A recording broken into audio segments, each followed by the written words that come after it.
Did you ever think growing up and then getting into plumbing that you would be plumbing in Nicaragua? No. Tradesmen built America. Not policymakers or desk jockeys, but hardworking, blue-collared men and women.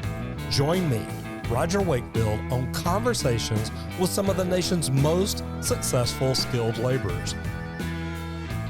This is the Trade Talks. I mean, just even when I started in my plumbing career, I kind of fell back into it out of necessity. So it wasn't something as growing up that I had a desire to do per se. Didn't even know it was really an option.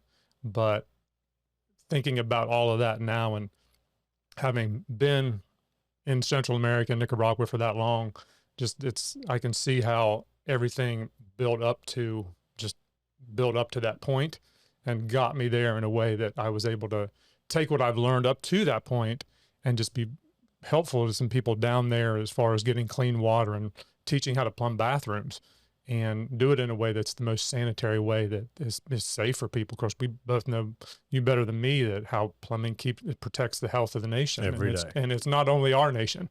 I mean, it's everywhere. Mm-hmm. And so when I did get there, I was seeing some things that they weren't doing properly that ultimately could have been something health deterrent, if you will. And so just being able to be a part of that and being brought into there and just having the people of the country be kind of receptive to different ideas as far as plumbing goes, it was a really cool thing to be a part of. I love that. How'd you get into plumbing? So probably a 2-minute story. I didn't grow up thinking plumbing was an option. You went to college. I did. I started in college like a lot of people do. So when I graduated high school, it was more of where are you going to go to college, not the question of what are you going to do after high school. And that was that era. It was just like, I get it. You do. Told kids forever, if you don't go to college, you'll never amount to anything. Right. And I was in the heart of that era when I came out of high school. I was at the beginning of it. Yeah, there you go. I heard that. And I'm like, yeah, well, okay. Yeah. So I heard it. And just with that tide going that way, that's what I did. I went and I took out a loan. And where I'm from originally in West Virginia, there are a lot of industry and plants there. And so the path that I chose in the moment was to go for safety engineering, just because I wanted to probably have something where I could be at a plant and work and have a good career, but not necessarily just on shift work all the time. Mm-hmm. So I went to a local state university for a little while, majored in safety engineering, and I did fine in college while I was there, just like I did fine in high school. I wasn't top of the class, but I wasn't scraping the bottom of the barrel either. And when I was closer to the bottom than the top, right? Just being honest. Yeah, I didn't try. Well, I did okay. Good. And so about a semester and a half in, I just realized that I got through high school and it wasn't something I was just passionate about keeping learning in those settings. And I got through about a semester and a half of college and I just knew it wasn't the path that I wanted to take. So I withdrew from college, went back to my hometown, and I got a job at one of the local box stores where I was cleaning the bathrooms. Honestly, that's what I was, just trying to do something out of necessity. I needed to make some money. And so one of my sisters at the time had just recently moved to the Wilmington, North Carolina area. And so I went down there, took a vacation, went down there and just fell in love with the area. And that same box store I was working with had one there. So I transferred, but there I was on the night shift. And I commend anybody that works on doing shift work. I didn't enjoy it a whole lot. And the gentleman that my sister was dating at the time was a plumber. And we started getting pretty close. And he's like, well, the boss, his boss, it was only him and his employer, said, were you looking for some help? And we could probably bring you on. So they brought me on. And my first day plumbing was December 1st of 1997. Wow. Yeah. That is 2 months after I got in the union after plumbing for 17 years. Oh, wow. Okay. Yeah. It's funny we have those dates in our minds. We just remember. I just remember I got in September of 97. Okay. Wow. Yeah. Mm-hmm. And so I started working with them. They were doing high-end custom homes and at the beach community in the Wilmington area. And a few years later, my brother-in-law, so him and my sister got married. And he went off and started his own business, and I went with him, and we started doing to get that business off the ground. He found a contractor, and we were doing polybutylene repipings. And I know you know all about that too. Oh, yeah. And so that's kind of how we, put our time in, growing some capital and getting some money to keep growing the business. And it was always his business. He's kind of like a big brother to me and always has been. Brought me along with him. And so that's how we got started. That's how I got started into it. And it was one of those things, like I didn't know it was a potential career as far as like coming up through and thinking of a plumber or being an electrician or HVAC tech, all that. I didn't really give it any consideration. But how things work, then the trades is just how I'm put together, right. how I think, how I like to work. I love working hard. I love, just like I'm sure you do and did when you were actually running the business. You bet. Get at the end of the day and be like, oh my gosh, we or whoever, we killed this. And just that sense of pride in what you're doing. And the gentleman that he and I both worked for was known in our area as one of the most particular plumbers, which is a good thing. I was going to say, I love that. Yeah. I think that's a star. Oh my gosh. And so I was glad. I mean, at points it's a little annoying, but then what you take from it is all the good stuff away. And you can, that's how I run my business now. Just even though it's behind a wall, it doesn't matter. You take pride in what it looks like for it to put sheetrock up, And so that was a really good thing that he instilled in my brother-in-law, and then my brother-in-law instilled in me, and it kind of took through going forward. But long story short, that's how I got into the plumbing trade. And it was just, it works for me. It's right for me. I love plumbing, I know as well as you do. And it's just something that has just worked for me. And I've been able to grow it into a very comfortable career for my family and myself, and been able to do a lot of good things with the skills that I've learned just through other avenues that I've taken. So what was it in the beginning about plumbing that made you connect with it? What was it that made you be like, look, I really enjoy this? Yeah. I like thinking through problems, like, or thinking through a layout of a house. Like right now, majority of what I'm doing is custom home plumbing. And so I love going in there and just kind of looking at the plans and then figuring out ways to run problem solving through the problems, or through like, well, okay, you got a joist coming through here, you got an LVL coming through here, you got to get around that. The problem solving part of it, I really enjoyed that. And then honestly, it was one of those things that, like, once you get started in it and you realize, I'm not too bad at this. Right. I'm not tooting my own horn, but I'm not too bad. And once you get that and someone comes up and says something to you like, hey, that looks a lot better than I've seen anybody do it. Little things like that just sits in there and thinks, okay, those are the little things that start growing you into it and making you realize that I can do this. I'm not too bad at it. And it just, for me, it was just something I fell in love with. And again, at the end of the day, even now, I've been in it for a long time. And just even at the end of the day, I get done roughing in a house, or a day after roughing in a house, and I'm tired. But I look back and I'm like, man, I got a lot done today. And it's not about the speed or anything like that, but it looks good. Client satisfied, everybody's satisfied. And just knowing you did a good job and it's a good product that's going to work, that to me, that's where the gravy's at. So when you started, were you still working with the other guy, or was this with your brother-in-law at the time? When I started, I was working with the other gentleman. So it was it was him and my brother-in-law, and then they brought me on. And then, long story short, my brother-in-law and my sister, they traveled around the country and did some traveling work. And I went back to West Virginia, and I worked up there for a union outfit. And I spent the whole year that I was back in West Virginia doing a hotel. We were talking about that last night, where I just ran all the copper water mains, did all the slab. It was like a 3-story hotel. I learned so much on that job. Did the sprinkler fitting with the gentleman that came in and did the sprinklers. He taught us and was able to show us how to do that. That's so cool. Oh gosh, it was just, the experience there was great. Learned about like the recirculating systems in a hotel and how it's a little bit different, just all of that. So when my brother-in-law, his name's Randy, when he got back to the Wilmington area, he started his company. He called me and said, he's very good as well. I mean, he taught me what I know. And so he called me. He said, I really could use you if you want to come back. And so I went back, and there for the next 12 years, He and I were doing it, and the company grew. He was kind of the working on the business, and I was doing project management and managing the guys, and we just did it. And it grew. So what's the licensing like where you're from? So in North Carolina, I know this is different all over the country. In North Carolina, if you work for 4,000 hours under a licensed plumber, you can sit for your master exam, your license exam. 2 years. 2 years. That's what it is. You can sit for the test. Now, the test isn't easy. I mean, you have to know what you're doing. Oh no, I get it. But Texas has a hard test, Oh, but sure. I love that. Sure. Texas, we need to change stuff. 2 years, 4,000 hours, master plumber. Come on. Yeah. And There's you're a lot licensed, of plumbers in Texas that would piss off. Yeah. And I'm sorry to where if it's not where you're at. It's just what it is. It's where I found I myself. love it. Hey, But that is don't what hate the player, hate the game. That's right. That's right. But that's the rules and the jurisdiction that we're under. So I got my license in 2004 and been fully licensed since then. But in North Carolina, that's what it is. I love that. Yeah.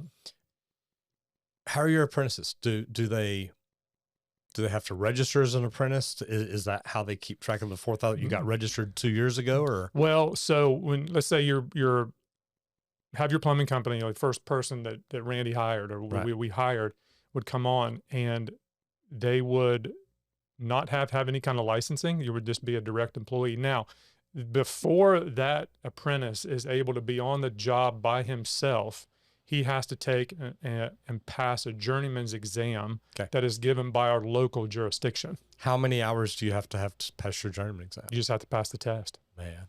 You just have to pass the test. And now, unless that's changed, I haven't. No, I love it. Yeah. But there might be something that's changed. But back when we were doing that, it had to be you just had to pass the exam. I'm pretty sure it's the same because my brother-in-law, his son is actually working for him now, and he just passed his journeyman exam. And you said it was a local test you had to pay. So Wilmington had their test. It's New Hanover County is where we're at, and they have their New Hanover County, the building safety department, and they give the exam.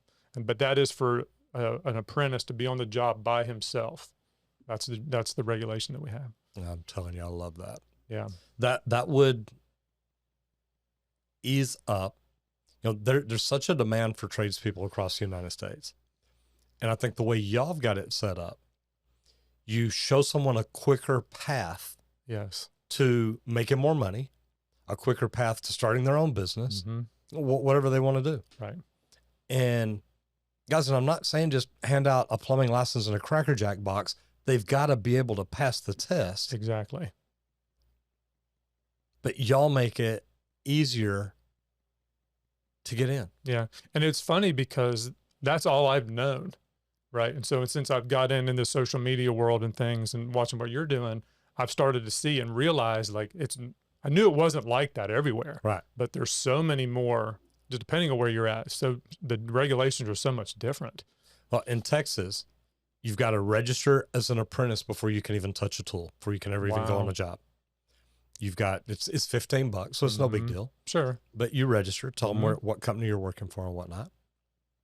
2 years later, you can take your tradesman exam. Okay. Which a tradesman is a single family, 2-family dwelling plumber. Got it. Okay. Mm-hmm. So anything in a home, anything in a duplex, he can do. Right. 2 years later, another 4,000 hours. Right. You can take your journeyman exam. Now you're a plumber. Right. You're a plumber in any building, commercial, residential, single family, whatever it is. Okay. Fully licensed plumber. Right. You still have to work under a master plumber because a master plumber pulls the permits, has the insurance, does everything. 4 more years, you can get your master's. So 8 years from start to stop, or really start to really start. Exactly. I was going to say. Is your master license. Right. Now, if you go through a DOL training program like the union, you go through a PHCC, you do something like that. Correct. You can take your master the year after your journeyman. So you've still got 2 years. You've still got 2 years, 4 years total to get your journeyman, and then another year before you can take your master's. Wow. If it's through a DOL training program. So it's really here from your start day, 8 years before you could open your own business or start your own business. Unless you go through a DOL training program, then it can be 5 years. It would be 5. Okay. Yeah. Yeah. It's interesting how it's different in different places. It is. It is. Wow. But I think y'all have lowered the barrier of entry where more people are like, hey, that sounds a lot more appealing. Yeah. And I guess if you think about it, like if it's working in regards to, like, if you would think that, okay, our regulation is 2 years or 4,000 hours under a plumber. It's been like that for a long time. If there would have been a time, or if they've seen that in the industry, because we have a plumbing board as well for the state, if they would see that, okay, we're having a lot of problems with plumbers coming out with not enough experience, right? We're gonna up that, and it's going to have to be 4 years, or 8,000 hours or something like that. But that's not changed. So I would think that if there was something happening to where it wasn't working, if that makes any sense, they would adjust it, but they haven't. And I remember I took mine back in the early 80s. I walked in, I literally, one of the foremen or somebody out on the job one day said, hey, you need to go and talk to the office. Jess wants to talk to you. Like, oh my God, am I in trouble? So, I'll walk in the office and he slides this paper across there, says, hey, sign this, I'm going to send it in. I said, well, this is the application for my journeyman exam. He said, yeah. I said, I don't think I've got enough hours. He said, yeah, you do. He said, you've worked a lot of overtime. Okay. I'm like, you sure? He said, sign the paper. I'm like, I don't know that I'm ready. He said, you're ready. Yeah. I'm like, okay. So I sign it, and sure enough, he sends it in. I get a deal back in the mail saying, hey, guess what? You're taking your test this date. And I mean, I look back now, and to be honest, it was probably 2.5 years. Really? Okay. But I look back now, and I'm like, I could have passed the master exam. Oh, the test wasn't that different. Back then, the different test was you roughed a 1-story house and or a 2-story house. Well, I was already doing that. Right. Okay. Huh. That's more interesting. questions. I studied every question. I studied anything and everything I could. Right. I asked any plumber, what are the top 10 questions you remember on the exam? Right. Like, oh my God, the ones that scared me were. They don't and it's forget. like, that's the ones I want. Right. That's the ones I want. Yeah, they don't forget. No, because then you can ask other plumbers, hey, is that the right answer? Because it scared him. Oh, that's funny. So you think you could have passed the masters? Oh, I do. But I mean, think about it. That's what you did. Well, you passed it in 2 years. No, you're right. 100%. You're right. Or did you? No, you waited longer. I waited a little bit longer, right. Just because. I thought, wait, you said you got in then, and here's. But I could have after those 2 bet. years. But I mean, the way we were structured, I just, we were just rolling. Randy had the license, and so we just kept going. But in 2003, I just felt like it was something for me personally I wanted to have. I didn't have any aspirations at that point to go on my own. This video is sponsored by High Level. For your 30-day free trial, go to gohighlevel.com/Roger Wakefield. So before you did the master's, had you taken the journeyman in the local? That wasn't in place then. Okay. That came after. So back then you just worked under a master. You're a plumber. Right. If he says you're a plumber, you're a plumber. That's the way it is in California. No problem with that. Yeah. If I hire you today and you come in and demonstrate, you can rebuild a water heater, you can rebuild a toilet, you can, whatever I decide that deems you a plumber to me. Right. Put them on. Now, if I get a phone call and say, hey, go rebuild that water heater. Yeah. Go test it, figure out what's wrong, change the elements, change the gas burner valve, change whatever it is. Sure. You know how to do it. I've taught you. I've seen you do it. You've done it. Competent enough. Yeah. I feel you're representing me, my company. Right.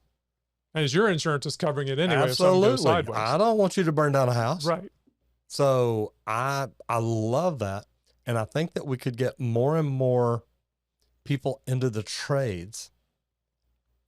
The way I see it in Texas. And this is all I look at. I understand.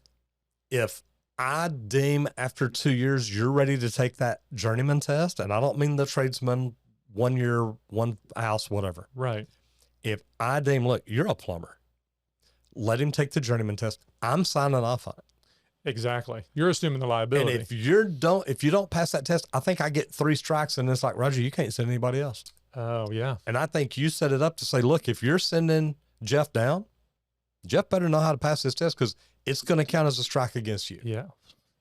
Yeah. And that goes toward your judgment too. Absolutely. Yeah. So Lisa, Frank, I'm talking to y'all. Let's make this easier for people. Yeah. I think you're right. I think lowering the barrier of entry I wouldn't say nationwide, but in certain areas to get people into it. Because again, if they're establishing the competency, what's the extra 4 years you for? And some people, me, I could have passed the master exam in 2 years. Mm-hmm. I know I could have. Mm-hmm. I worked around some amazing plumbers. As did I. Okay. Yeah. It taught me this is the right way to do it. This is why you do it. Right. And this is why you do it every single time like this. Right. Yeah, but I saw another plumber do this, and here's why that's not good. Okay. Right. But I mean, they're being honest Oh, about it. yeah. So me, I could have probably passed my master exam at 2 years. Mm-hmm. I waited 15 more years to Yeah. do it, 20 more years, whenever I finally got mine. Now, one thing I will tell you that the test that you take for the master's exam, there is a business part of it as well. It's Now, there's not in Texas. It is Okay. strictly plumbing. Okay, so with the one in North Carolina, and California again, is too. and now again, I'm speaking to this back from when I did it, so I don't think it's different. I haven't heard anything different, but there was a business exam that you had to take too that displayed your competency in Mhm. running a business, as far as, you know, some business law, taxes, and how to record things like that. Because obviously they're assuming that if someone is taking this test, they're going to start a business. You would hope so. So it wasn't all just plumbing. So there was that aspect of it too, to display some competency in running a business. And see, it's funny because when I took my master's, I didn't even think about starting my own business. Right. I probably didn't start my business till 15 years later. Is that right? But I took it because the plumbers that taught me so well, one of my best friends, he told me a story about his 3 older brothers that were plumbers. Well, they ended up working for him, and I went by his office one day, and one of the older brothers, and they always call me brother, said, "Brother, you got your plumber license yet? You got your master's license yet?" And I Sure. said, "No." He said, "Well, why not? All the rest of us have."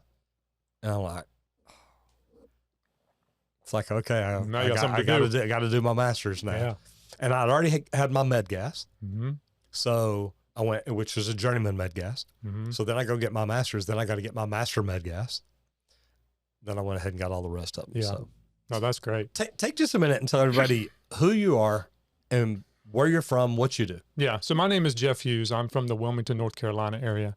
I have a business there. It's a small business. Honestly, it's just me at the moment, called Rising Tide Plumbing. I do mostly custom homes on the beach, which is not a bad place to work. About 4 years ago, I started a small little thing on YouTube, just putting up videos, educational videos. I think everything I do online, I don't want to do it if it's not going to really end up helping someone or teaching somebody something. You bet.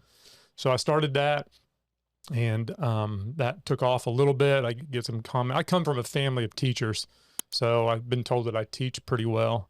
From that YouTube channel that I've got at Rising Tide Plumbing on YouTube, a company called Course Careers reached out to me, and they make online courses, and they have really seen, which we've all seen. I know you're championing this for us too, but the deficit in the trades and the big gap that's coming.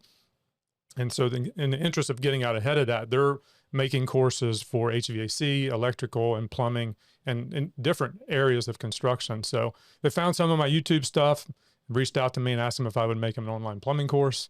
Cool. And so that's out. You can find that on my website, or the YouTube. And very recently I started a website, actually went live last week, where I am offering 4 specific things, just 4 easy, not a whole lot of stuff, but I'm doing plumbing education, where I'm directing people back to my YouTube channel, and also do the plumbing course, but also doing plumbing consulting. I think that there's a lot of DIYers out there that are just committed to doing things on their own. And if they need a little bit of help trying to figure something out, they can reach out to me through the website to do that. Career counseling is something I'm offering.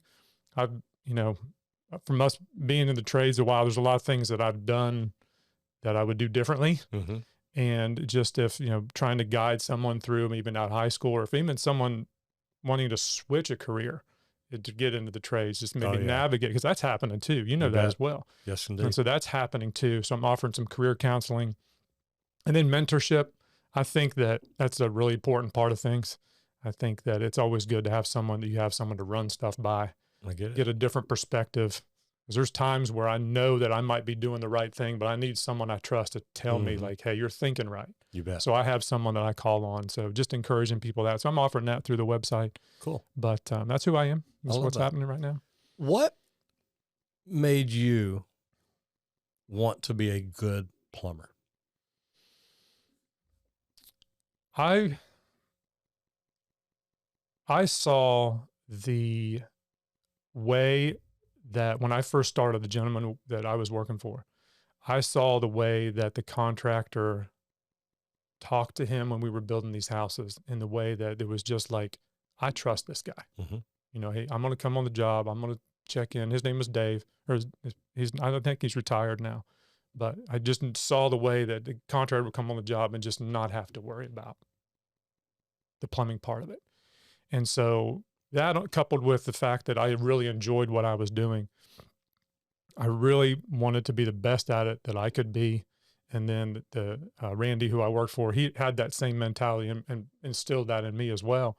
And so just going off of those things, I want, for the houses that I do, I want a contractor, and the contractor that I'm working, the one I'm working for right now, we can get into that in a little bit, but the one that I'm working for right now, I have that relationship with him. He's like, I don't worry about my plumbing. Yep. And that's a big thing to me. I take pride in what I do, No, which I know that. a lot of us do. And I think that everyone needs to have a really good sense of pride, humble pride in what they're doing, and feel like you're doing a good job. But when I know that someone just, Jeff's doing it, I'm not worried about it. Someone can say that, that means the world to me. So that made me want to just make sure that I'm doing everything I can to have that happen every time. Yeah, I love that. I remember one of the last big union jobs I was running. Mm-hmm. I went in for a meeting one day, and it was a review meeting. So I'm being reviewed. Sure. And the president of the company looks at me and says, you know, you're the second highest paid person in this company. I said, well, I should be the highest. And I believed it, and nothing bad. Right. But I knew what I did. And we were talking, and somewhere along the conversation, and I mean, I was running a multi-million-dollar project out at the airport. Mm-hmm. And he said something along the way, and I don't remember what it was, but I said, I got a question. I said, how many times have you been out on my job in the last 3 years? He said, I've never been out there. I said, how many times has the labor manager been out there? He says, I don't know. I said, well, he's never been out there either. I said, the owner of the company hasn't been out there. I said, nobody from this office.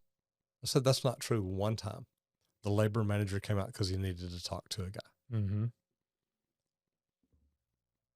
I said, in 3 years, y'all have never walked to my job.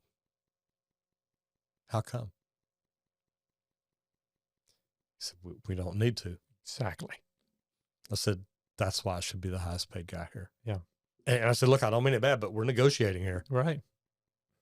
I mean, it is what it is. Yeah. I mean, And, yeah. You know, I love the way you said it. The contractor, the general contractor, knows I don't have to worry about my plumbing. They knew they didn't have to worry about that job. Mm-hmm. And when you build that reputation, when you put yourself in that kind of a position, because I've seen those plumbers that didn't work that way, and the general contractor comes up and he's screaming and yelling from the time he gets out of the truck. Exactly. There's no respect. Right. There's no nothing. Mm-hmm. You're just a hand that's not doing a good job. It's a completely different feeling. Very much so. When he gets up and he walks out and he's, right. brother, how you doing? Yeah. So good to see you here. Yep. It is. It's neat. And the thing too, what I like about it is, like, when there is a problem, like, or if something comes up or something needs to be changed or something like that, just working with everyone on the job site. I think that is so key. Just being, like, when you're on a job site, obviously the way you carry yourself, but being someone that is going to work with somebody, like an electrician needs something moved, or HVAC guys. I always try to go in front of the HVAC guys, meet them there beforehand, Mm-hmm. tell me where you want to go, and work all that stuff out. Just the way you handle yourself on the job site. So, no, I agree. I think it's a great, that's the thing that drives me, even when I'm doing service calls. So I have one, I'm very blessed right now. I'm busy enough with the one contractor that I have doing the homes and service work. So I work, I'm very blessed. I work within 10 minutes of my house. I don't travel more than 10 minutes.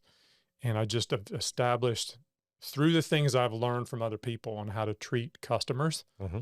I've established just a pretty tight group, tight area, I guess, of customers that just call me when something goes wrong. And I definitely don't take that for granted, but it is from how I've learned to treat customers and how to treat people to where it's just like, well, we're going to call Jeff if something goes wrong. We don't need to call somebody else. You know, very seldom do I get asked how much something costs. Isn't that a great feeling? Oh my gosh. It's just like, why, you know, and when I do, I handle it, it's fine. Mm-hmm. But just after you establish that trust and you're solving somebody's problem and you just, I just call my plumber is my plumber to call. And that is a great feeling. And it comes from being taught how to do that, seeing other people do it the right way, see other people doing it the wrong way, but learning how to do that and treat a customer. And then that just goes on to how you treat a contractor, goes on to how you treat everybody, how you treat someone on a job site. And so that's one of the bigger things in business. Of course, you need to do your advertising and you need to have ways to get the word out there about your company. But for me, I'm again very blessed. I've been able to do most of it by word of mouth. I haven't spent very much in advertising. Nothing against it. Right. I haven't, for the workload that I want to carry right now, I just haven't needed to. I would, but I just haven't needed to. And so, but that comes back from just treating customers, doing a good job, being good at what you're doing, but also just treating customers in a way that just gives them a no-brainer. Like, that's my guy. This video is sponsored by High Level. We've partnered up with High Level because we believe this is the best all-in-one sales and marketing platform to help you grow your business. For your 30-day free trial, go to gohighlevel.com/Roger Wakefield. When you started your own company, what was the reason behind it? So I never had any intentions of leaving my brother-in-law's company. I mean, we were going to be partners and going into it, and I don't know what was going to shake out as ownership of the company or anything like that. In 2012, I was just coming out of some pretty significant things in life. Life changes. Life changes. We all go through them. Yes, we do. And at that point, I was just really excited to be still on my feet, if you will. Breathing and all that. Yeah, all the stuff. You bet. So at that point, and at that point I was just heavily involved in my church. And so I had an opportunity to go on a mission trip with my church.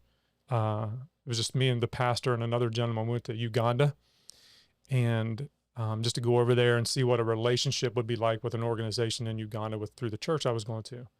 And so went over there, and I think we were digging some footers on building a school. And while I was there, I love traveling. So I fell in love with that idea of doing work like that. And I got back to the States, and I was like, I'd love to be able to go somewhere and use a skill I already have. But I need to find some places I can go and help them with plumbing if they need it. So I went to the computer, Googled plumbing and missions, and I found an organization in Belize that needed some help building up their infrastructure to be able to house people to come down and help with their projects. So I took about a week and a half, and I went down and helped plumb some bathrooms for them and got all of their bathrooms up and running for people to go and take showers. Only cold water down there, no hot water. And so even from that, I just fell in love with it more. And then when I got back from that trip, I went back to Google and put plumbing and missions in again. And I found an organization in Nicaragua called Amigos for Christ. And they are geared at getting clean water to everyone in that area of Nicaragua. They want everyone to have access to clean water, and which they currently don't have, but they are a lot farther along for what that organization has done. And so I went there in 2011, later on that year, and fell in love with it even more, especially that area in Nicaragua.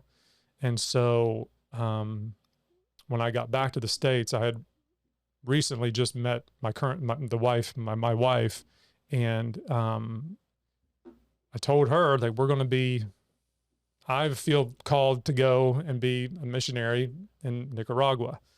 And it's either going to be a really long distance relationship or you're coming with right. it. And so as we got into our relationship, she kind of knew that my plan was to be some kind of a plumbing missionary, I guess. Right. I don't know, whatever you want to call it. And so she was on board with it. So she came to me to Nicaragua in 2012, and she fell in love with it. And 3 months later, we sold everything and moved down there full time. Wow. Yeah.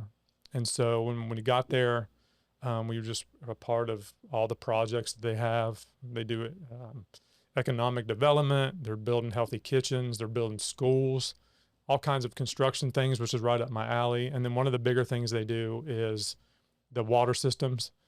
And they'll go into a community, get some community buy-in to where the community puts a little bit of money in, but also sweat equity to dig all the lines in. I mean, it's a lot of work.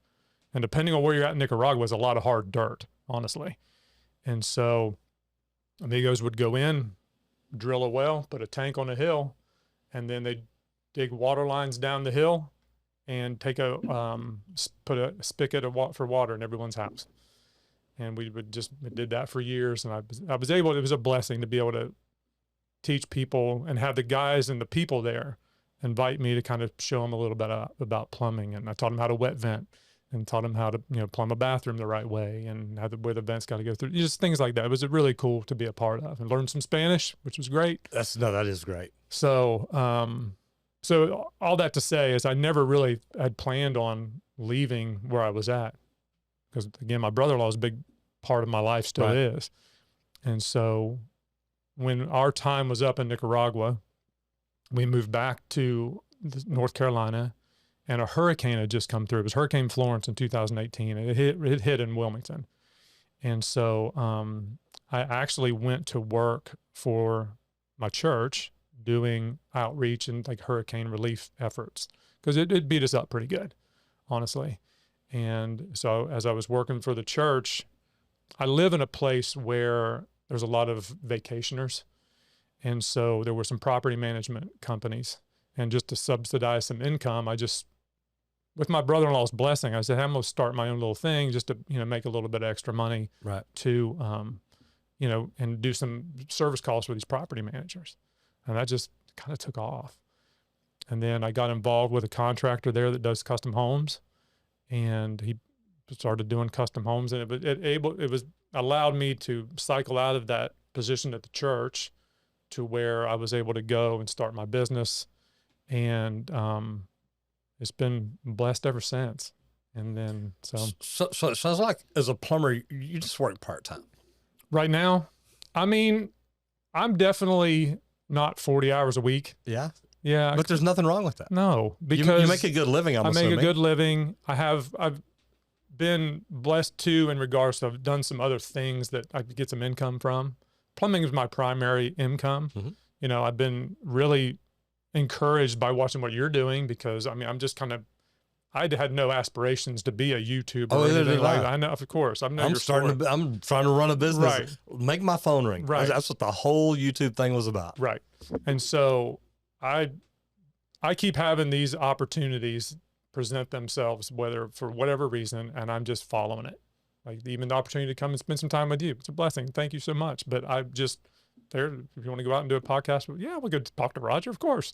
So just doing those things, and it's just kind of turned into, okay, well, maybe I'll start the website, see if I can help people with their plumbing, like online. I've actually helped a couple of people already making custom YouTube videos for them, just saying, hey, if I were right there with you, this is what I would do. Right. Just those kind of things. So, but yeah, I have one contractor right now, custom home guy that I'm working with, and I do his houses. But when it's time to, I'm pretty much by myself. I have a couple of guys that I can call on that'll come and help me. But I don't mind working. Right. I just finished a couple of weeks ago. I just finished a four bath house by myself, 3 stories, home pilings. I was tired. I'm gonna tell you, I was tired. Oh yeah. But at the end of the day, I was like, yeah, I still like it. Did you do most of that by yourself, or did you bring somebody? You didn't bring anybody in to help you on that? I had two. Isn't that a great feeling? It is. Now I do feel like I like having someone with me that I'm teaching. Mhm. I had a couple of guys, and I still have a couple of guys I can call on, that if I was in my 30s and was just ready to start my company, Right. I would grab onto these two guys and we would go, because I can teach how to run a line with fall. I can teach how to change a water heater, but there's a lot of things you can't teach. You And bet. you know this, You bet. character wise and how they Mhm. treat people and how their work ethic. You can't teach that stuff as much as you would think. So I'm gonna give you an idea here. Mhm. You know, you said you coach, I coach too. Mm-hmm. Hire these two guys, start a service company, Yeah. let them run it. You're really the guy running it, Yeah. but let them run the calls and tell them, look, in 10, 15 years, when I'm ready to walk away, y'all can buy this, or one of y'all can buy this. Yeah. But we can turn this into something good, but you're going to have to do things my way. Yeah. Because we always do it right. Yeah. Always. And you're giving them an opportunity to eventually work for themselves Mhm. one day. And it's like, yeah. And that's a I great only idea. get 10% for coming up with this idea. Yeah. Right. Okay. So, Yeah. I'll come visit every now and then. Well, you need to come out. No, it sounds like it's beautiful. No, it's So a great place. it It's a would be great place neat. to live.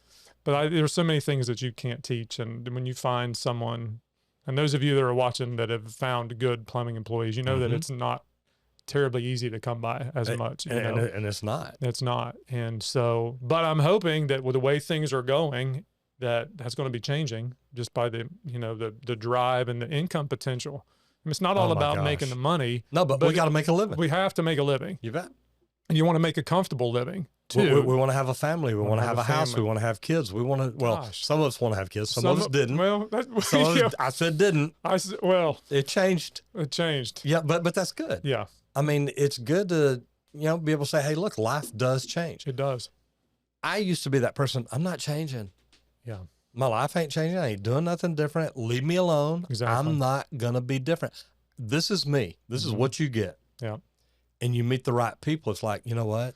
Okay. I'm changing. Yeah, And you see those changes. It's like, you know what? I'm kind of a better person. yeah. And you start looking at yourself. It's like, okay, well, if this little change can get me this much better, what would this big change do? Right. And it's like, it does. It changes our lives. There's so many things I look back on, and I remember thinking, this is what I'm going to do, and I'm not changing. Mm-hmm.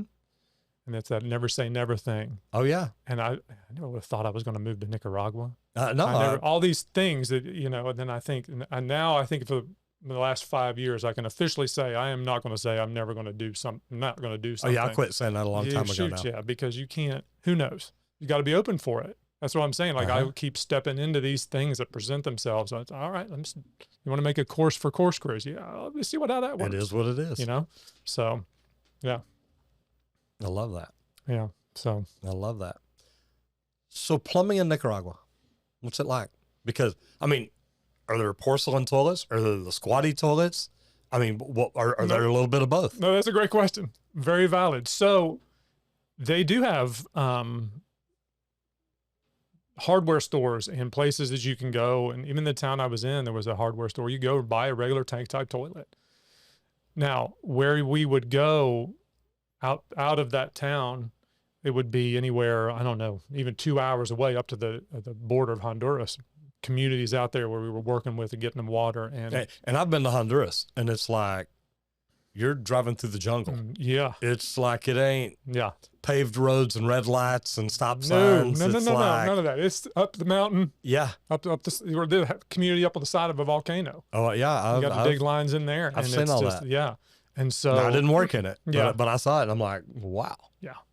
So it's a cool thing to watch it transform into a way where people are like having a sanitary place to go to the bathroom. Mhm. Because the biggest thing down there is dehydration, because not getting enough water or the water they're drinking makes them sick, and it just doesn't stay in their bodies. So I told you last night in Atlanta a couple of weeks ago, went to Charity Water. Yeah, yeah. I'm literally watching this young girl talk about finally having water. And the girls are the ones who go get the water Mm-hmm. because the men are working. Mm-hmm.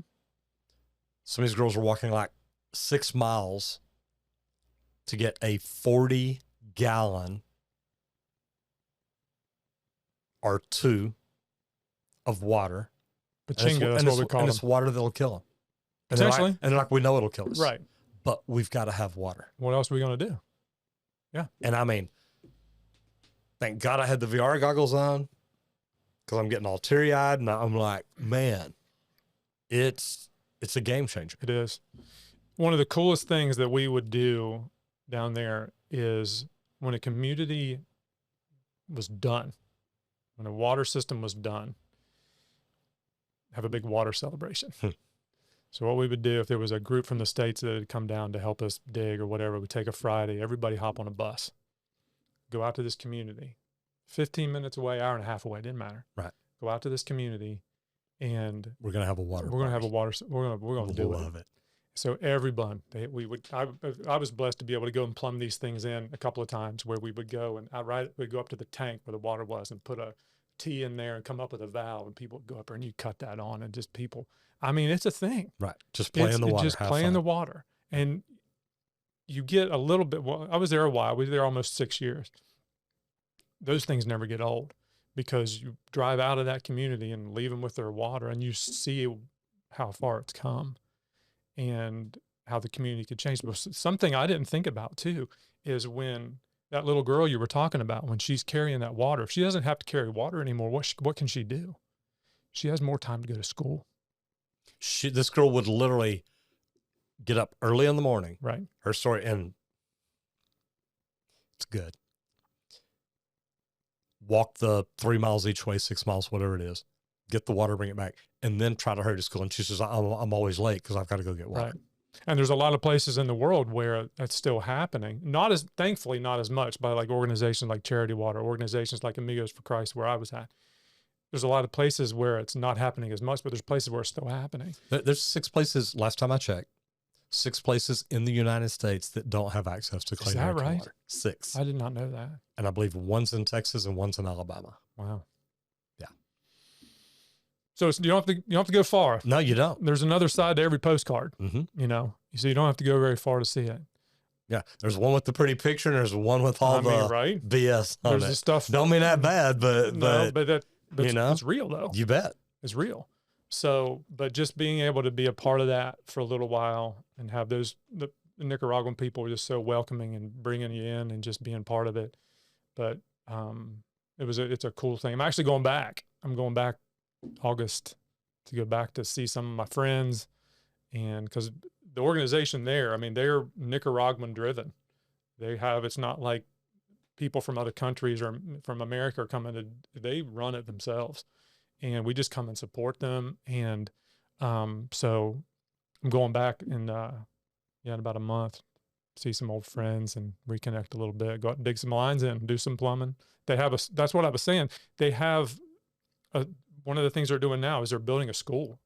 And over the last probably, 6-8 years, they've been building a school in a place where it's a privately run school. Kids are just going. And it's a lot of communities that are sending their kids there. Kids don't have to walk to get water anymore. Yeah. And that's country changing. That's generational change in those things. And so it's just good all the way around. I was really blessed to be a part of that. I'm just, and my plumbing skills come in handy. Came in handy, but it also took me there. You see what I mean? That's kind of the desire that I was given to use that to just start doing some research. And that's just, I mean, if you just kind of let it set in and follow the path that you're given. And, you know, I pray a lot about stuff like that, and then I go where the peace is. And that's where it took me. That's fantastic. Yeah. Where do you run the water lines out of? Right now? Yeah. PEX, PVC. I mean, in Nicaragua. In Nicaragua, it's all PVC. It's all PVC. PVC water lines. 2 inch usually goes out of 2 to 3 inch, depending on the size of the community. Some communities are small, like 25 families. Some are big, a couple hundred families. A couple hundred families.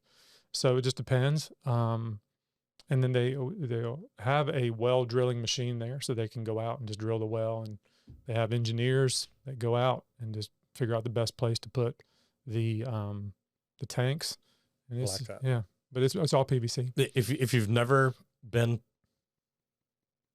it wasn't in Alpharetta, or maybe it was. God, it was in Alpharetta.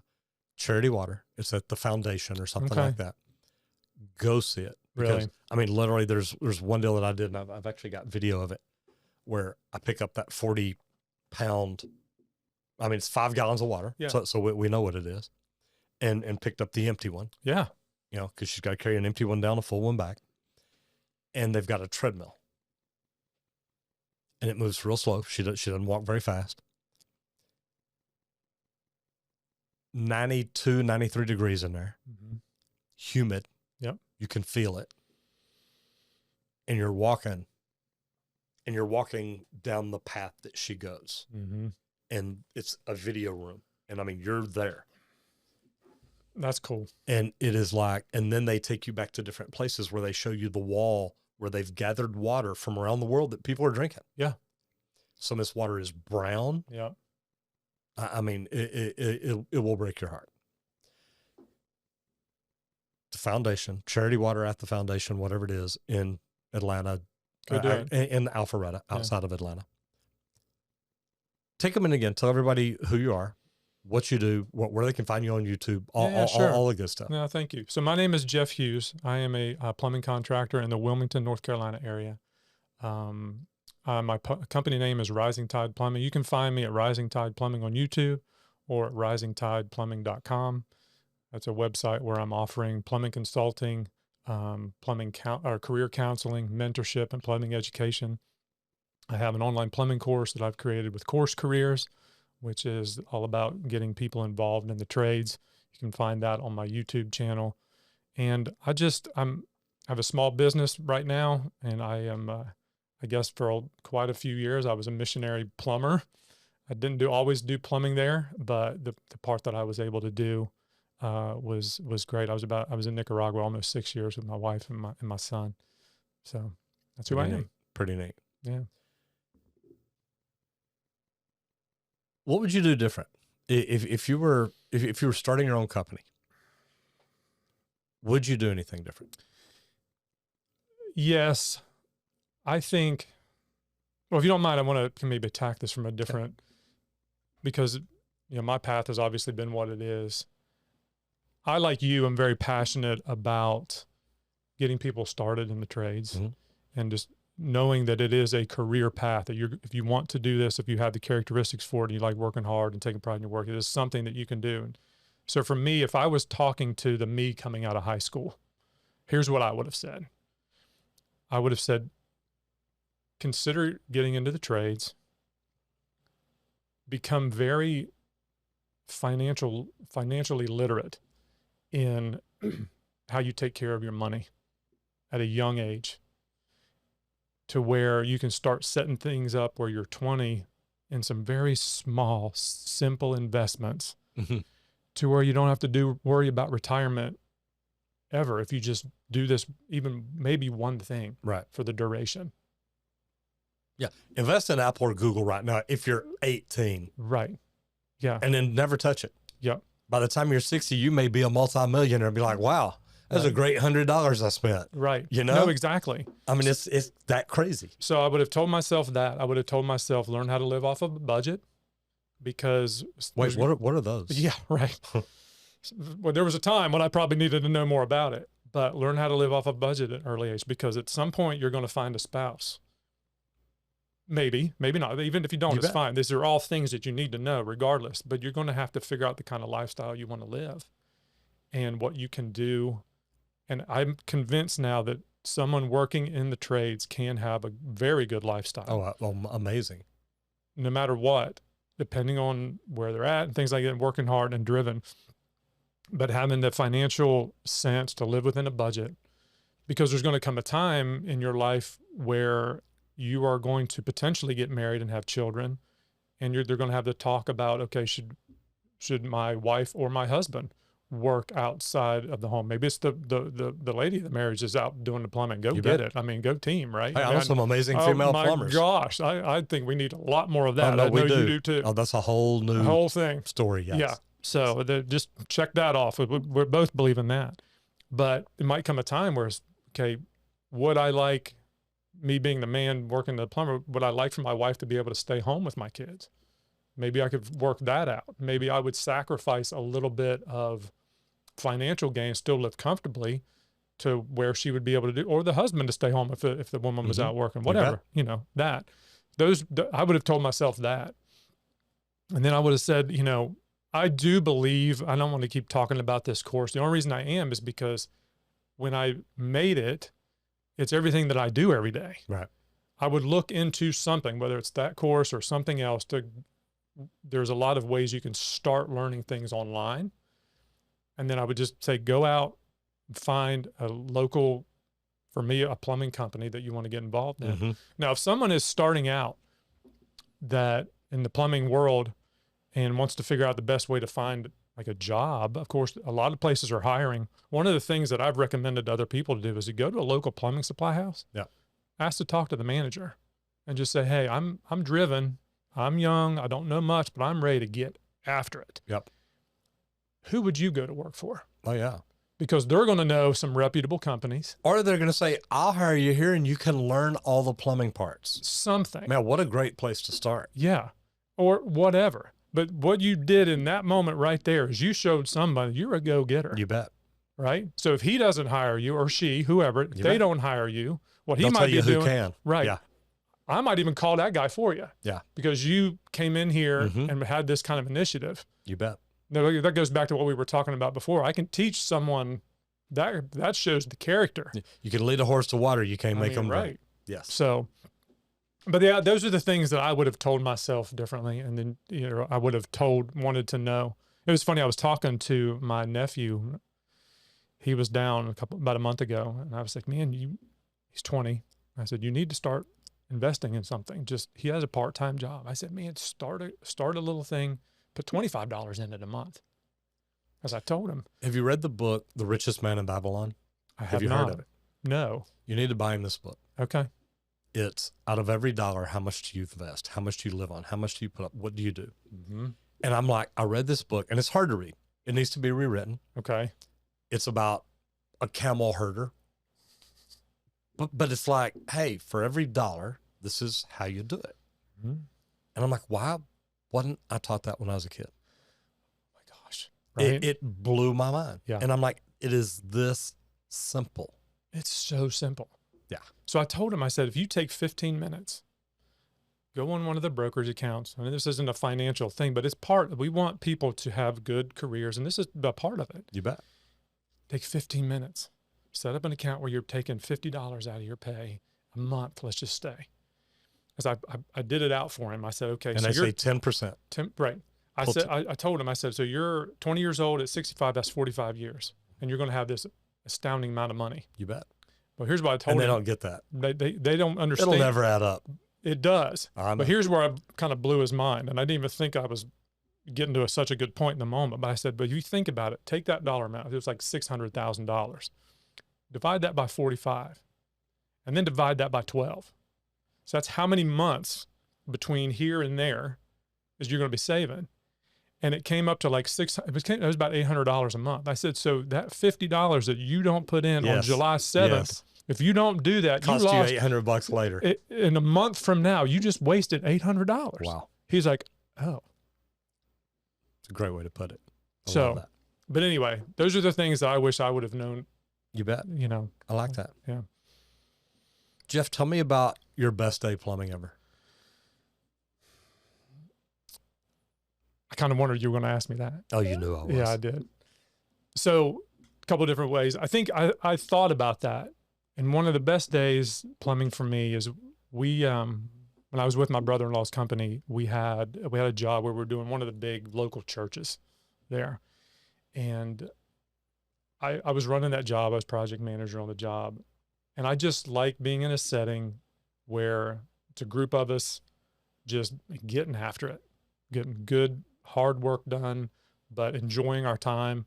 And I had about probably, 5, 6 guys with me at the time. And we were just up and down on lifts and doing this kind of stuff. And I just remember at the end of this day specifically, I thought, this is just, at this moment in time, I feel like I'm doing what I was created to do.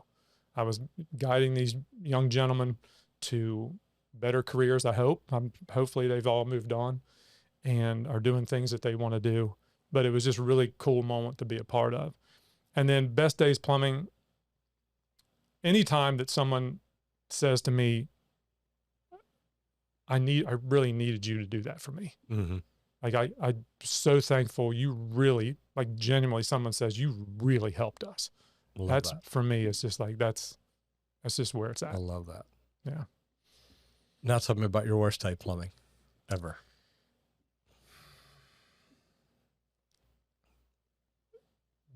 When I was with my brother-in-law's company, there was I wouldn't say a handful, there was 2 or 3 times where we actually lost somebody, or someone passed away that was working with us. And I know that that's happened since I've been gone. And those days are never good. Whether it was, let's just say that people passed away before their time. And those were the things that, you're going to have leaks things are going to happen. But those are the things where it's just that bigger than plumbing thing that just lets you know what, it's just part of life, unfortunately. And those were the hard days. As far as like a plumbing thing, there was a time that we had, we're doing a house, and a CPVC joint on the top floor didn't get glued, but it held. And just these horror stories that you hear. I know I've seen know it. it. You know it. I've seen it on copper. You know it. A flux line stayed together 30 years. Really? 30 Jeez. years. Yes. So that thing took off in the middle of the night. And, the homeowner calls the contractor calls us. And I remember having to go over there and just kind of walk in. And that's the other thing. You got to own your mistakes. You bet. You just, hey.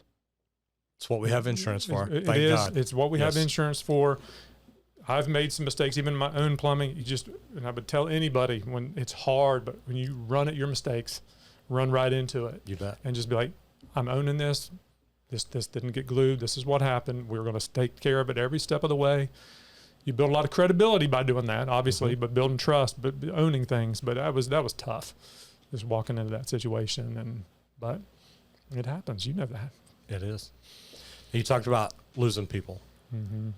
Did they get hurt on the job and pass that way, or is it just other circumstances? Okay. Other circumstances. Okay. And those are tough too. Yeah.